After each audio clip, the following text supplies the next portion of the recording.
Hi guys, good evening to everyone. Now is October 16, 2025 Thursday. Guys, di ba it's already Burr month na? So happy and early Merry Christmas to everyone or happy Burr month to everyone. Oh, look at guys, oh. Christmas na sa amin guys, oh. Charot. Guys, sa video kong to, ipiplex ko ang aking electric nose hair trimmer. Ang purpose po nito po, ito po. Ito siya. Ang purpose po nito, yung mga balahibo na lumalagpas sa ilong natin, hindi magandang tingnan yun. Pangit yun.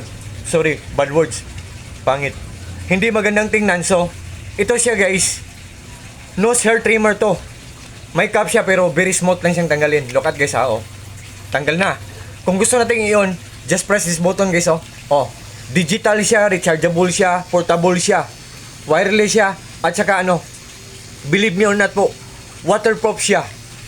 Guys, kung gusto nating tanggalin yung mga balahibo sa ilong natin, isaksak natin sa butas ng ilong natin to. Oh. Ang dali-dali lang gamitin guys. Pag gunting ang gagamitin natin, posibleng masugatan pa tayo, matitanos pa tayo. Pag hihilain natin sa kamay, masakit pa, di ba?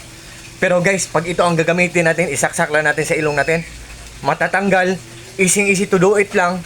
Tapos guys, less hassle na. Tapos painless pa.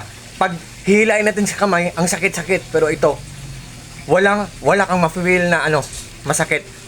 Madali lang gamitin, easy to use, and after using, easy to keep. At saka, waterproof po siya, washable siya, pwede siyang linisan sa brush. Yan. Linisan natin sa tubig. Ito siya guys, oh. The moment of truth po, look at po. Guys, malalaman ko talaga na matipid siyang kumain ng kuryente kasi solar lang nagpapandar sa lahat ng mga appliances namin, oh. Nose hair trimmer. Yan. Yan guys, oh. Solar lang nagpapandar sa lahat ng mga appliances namin. Ito, power station ko na maliit. Nalalaman niya o namumonitor niya kung matipid kumain ng kuryente ang isang gadget. So, ito guys. Yan. Guys, just trust me. Just click my link.